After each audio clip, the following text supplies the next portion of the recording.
What if the place you thought was filled with good and kindness was hiding a terrible secret? This question lingered in the air like a thick mist, swirling around the grand church in the heart of Lagos. Could it be true? Could something so perfect and beautiful really hide something this dark?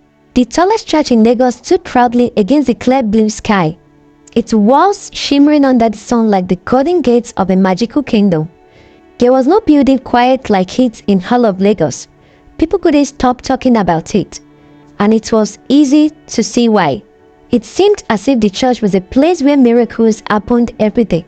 You could hear about it from anyone on the street, at work, even at the market. Everyone knew about Pastor Gabriel's church. The building was massive, its roof reaching higher than the tall trees. Its walls were made of shining white stone that sparkled like diamonds when the sun hit them just right. Giant doors stood at the entrance, opening wide to let people in, as if the church itself was inviting them in.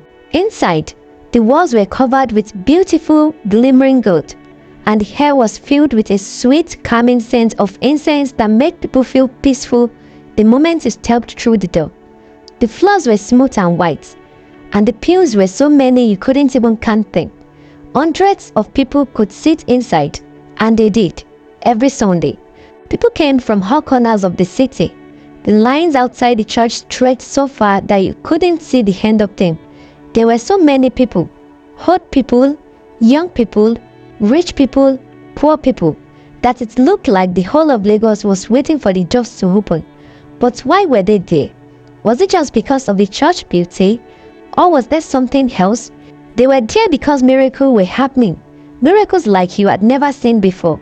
Pastor Gabriel weren't just any pastor. He was famous for performing incredible acts that seemed to come straight from the heavens. Every Sunday, without fail, something amazing happened in that church. Sick people walked again, blind people saw, lame people danced, poor people became rich overnight. The people were in hell. They cheered and shouted and gave thanks to God. Some people would even cry tears of joy, feeling like they were a part of something so powerful and holy. And Pastor Gabriel stood there, smiling, his eyes full of kindness, as if he had the whole world in his hands. How did Pastor Gabriel do it? People whispered about it, but no one ever asked him.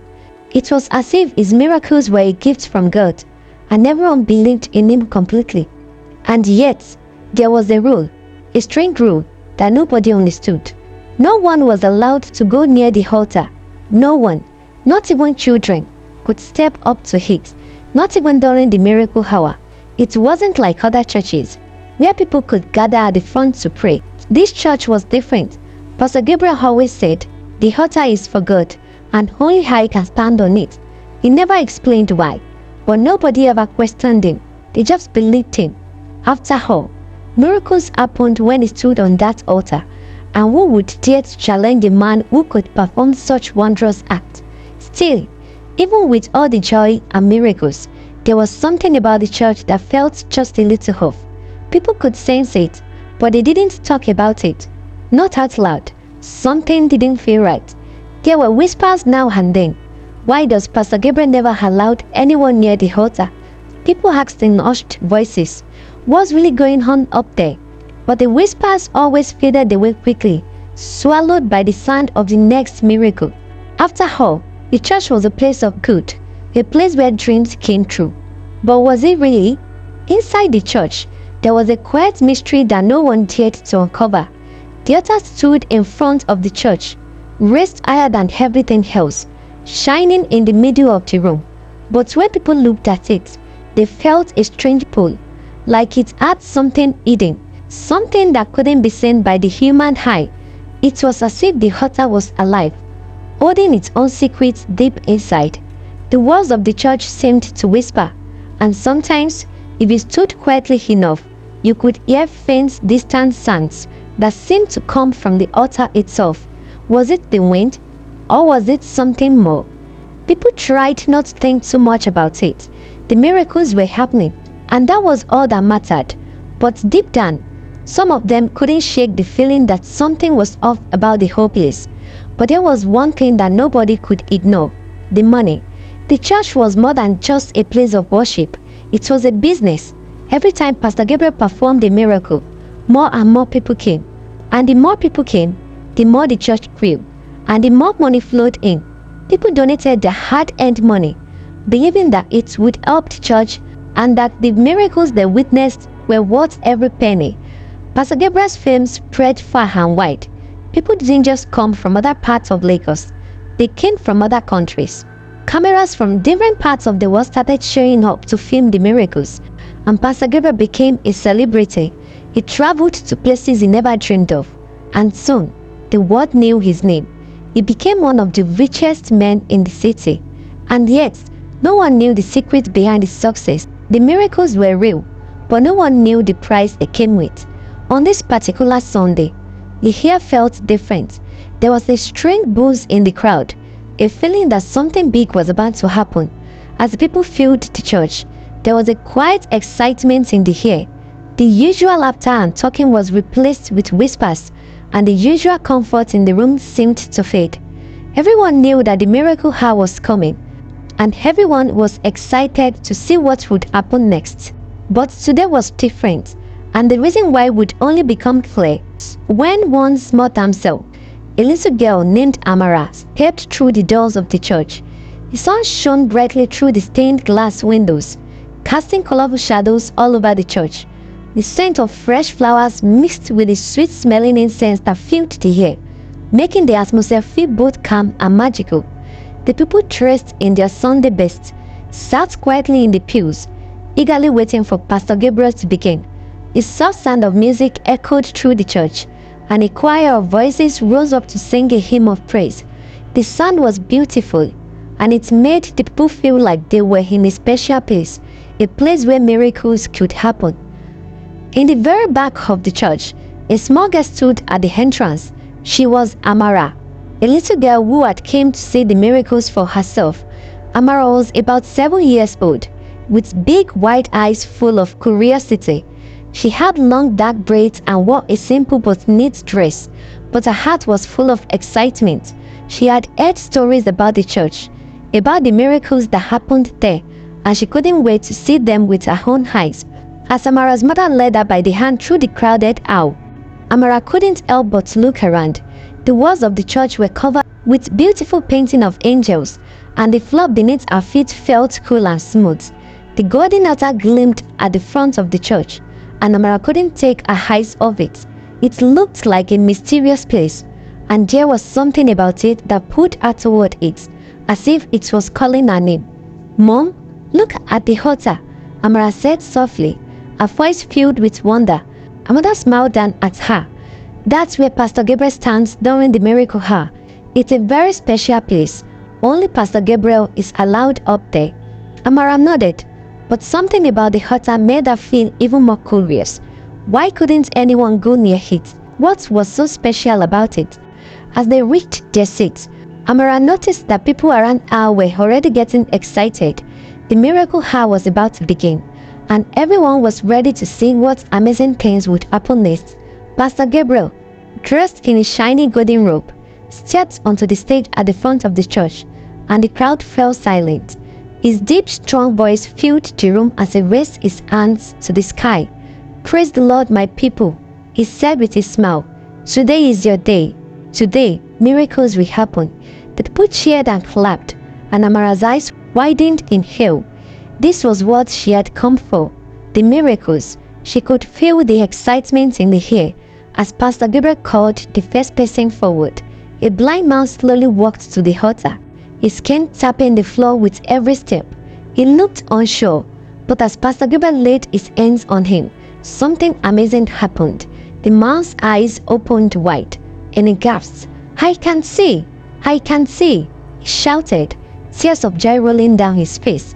The crowd erupted into applause, and the man danced around, his arms raised high in the air. Everyone cheered, their hearts filled with joy at the miracle they had just witnessed. Amara watched in amazement. How could this be? How could someone who couldn't see again? She felt her own heart race with excitement. But even though she was filled with awe at the miracle, her gaze kept returning to the altar. The golden light seemed to shimmer in the air, and Amara couldn't shake the feeling that something was hidden there, something secret. The miracle had continued, and more miracles happened one after another. A woman who couldn't walk stood up and took her first steps, smiling at the crowd. A sick child was healed and jumped up to play with the other children. The miracles were happening just as they always did, beautiful, joyful, and full of hope. But Tamara felt something inside her stir, a feeling of unease. She had never felt this before. Why did she feel so drawn to the altar? Why was it that every time she looked at it, she felt as though there was something she wasn't meant to know? It was then that something unexpected happened. As the last miracle was happening, another woman healed of a terrible illness. Amara's eyes fixed on the altar again. Without thinking, she stood up from her seat and started walking towards it. Her mother, who was still clapping her hands with the crowd, didn't notice Amara's sudden movement. Amara's little feet padded softly across the church. Her heart pounded with curiosity. Why had she felt this pull? The closer she got to the altar, the stronger the pull became. She reached the bottom step of the altar, her small hands reaching out to it, feeling the smooth, cold stone beneath her fingerprints. Just as her hand brushed against the altar, everything seemed to change. The air in the room stilled. The music stopped. The people fell silent. Even the miracles seemed to pause. All eyes turned toward Amara, who stood frozen in place, her hand still on the altar. Amara looked up in confusion. Why was everyone staring at her? Suddenly, Pastor Gabriel's face went pale. His hands, which had been raised in praise just moments ago, fell to his sides. His body seemed to tremble. He stared at Tamara, his eyes wide with fear. "What is this?" Pastor Gabriel whispered under his breath. For a moment, it seemed as though time had stopped. The church was silent, the people waiting, holding their breath. Amara's mother turned around, her face filled with shock and worry as she saw her daughter standing by the altar. But what happened next was something no one could have predicted. Pastor Gabriel, his face pale and his hands shaking, walked slowly toward the altar. His voice, when he spoke, was barely a whisper, but it carried through the stillness of the church like a loud thunder. "You shouldn't have come here," Pastor Gabriel said, his eyes wide with fear. "This is not a place for you, for anyone." He took another step forward, his eyes never leaving Amara. "No one is allowed near the altar. Do you understand? No one." The crowd was so silent. You could hear a pin drop. The air felt thick and heavy, and the tension was unbearable. No one dared to move. And then, as if the walls of the church themselves were listening, Pastor Gabriel fell to his knees, his head bowed low, and his voice shook as he whispered something that shocked everyone in the room. "I have been hiding a terrible secret, a secret I've kept for years," he said, barely able to speak. His voice was trembling, full of fear. There are 7 pregnant women alive on the altar every year, so the church will continue to grow, so that the miracles will keep happening. It's the only way." Amara's eyes widened in shock, and the crowd gasped in disbelief. The silence in the church was thick, so heavy that it felt like the walls themselves were holding their breath. Nobody moved. Nobody spoke. Everyone just stared at Pastor Gabriel, their eyes wide with shock. The words he had just spoken still hung in the air, like a dark cloud, poisoning the room. 7 pregnant women, buried alive, every year. It didn't make sense. It couldn't be true. How could the great Pastor Gabriel, the man of miracles, the man who had healed the sick and made the blind see, be saying something so horrible? A low murmur began to rise from the crowd. Whispers turned into gasps. Gasps turned into shouts. People turned to each other, some asking if they had heard correctly, others shaking their heads in disbelief. Amara's mother rushed forward and grabbed her daughter, pulling her close. Her hands trembled as she hugged Amara tightly, shielding her from whatever was about to happen. "Pastor, what did you just say?" a man in the front row shouted, stepping forward. His face was twisted with confusion and anger.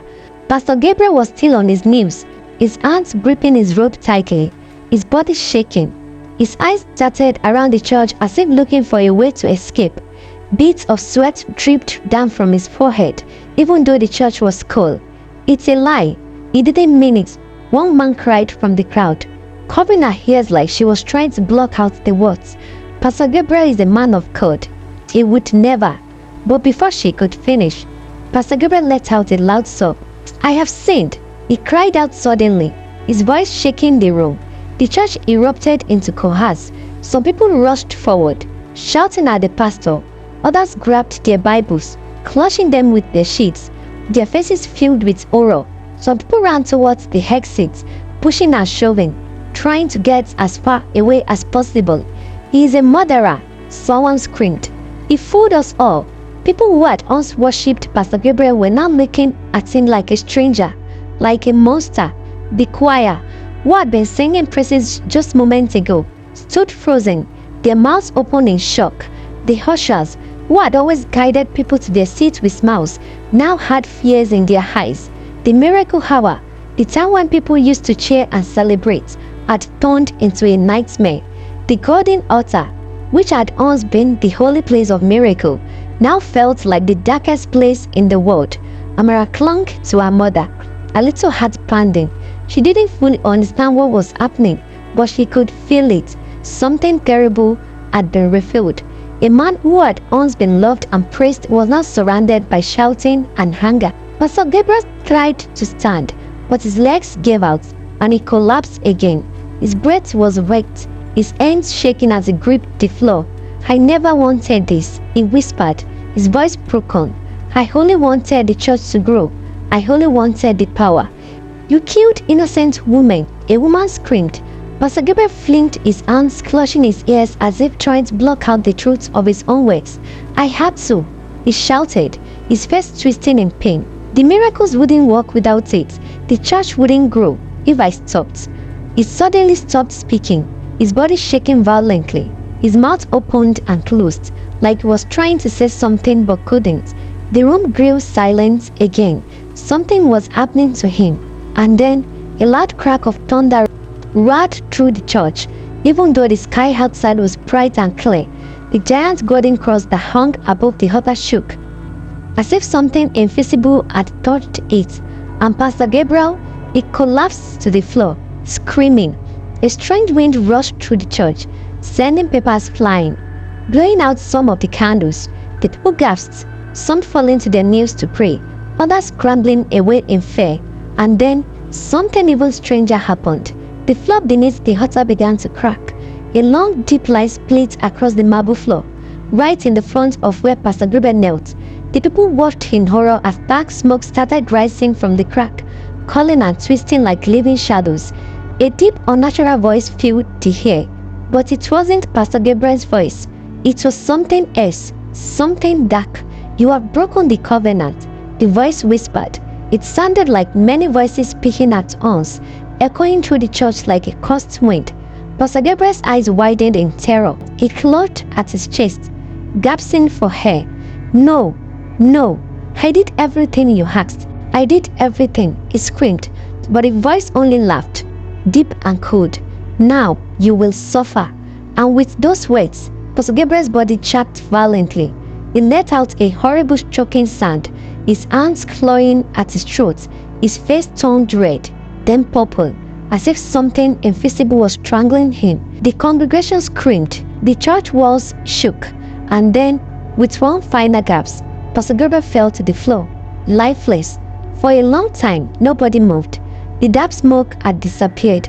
The church was silent, except for the sound of the people whispering prayers, some crying, some staring in disbelief. A few men rushed forward to check Pastor Gabriel's body. "He is dead," one of them whispered. The man who had once stood at the altar, performing miracles, was not lifeless on the ground he had once would. Some people fell to their knees, asking God for forgiveness. Others ran towards the door, desperate to escape. Amara held tightly to her mother, her little body shaking. She didn't know exactly what happened. She didn't understand the full meaning of Pastor Gabriel's confession, but she knew one thing for sure: the church would never be the same again.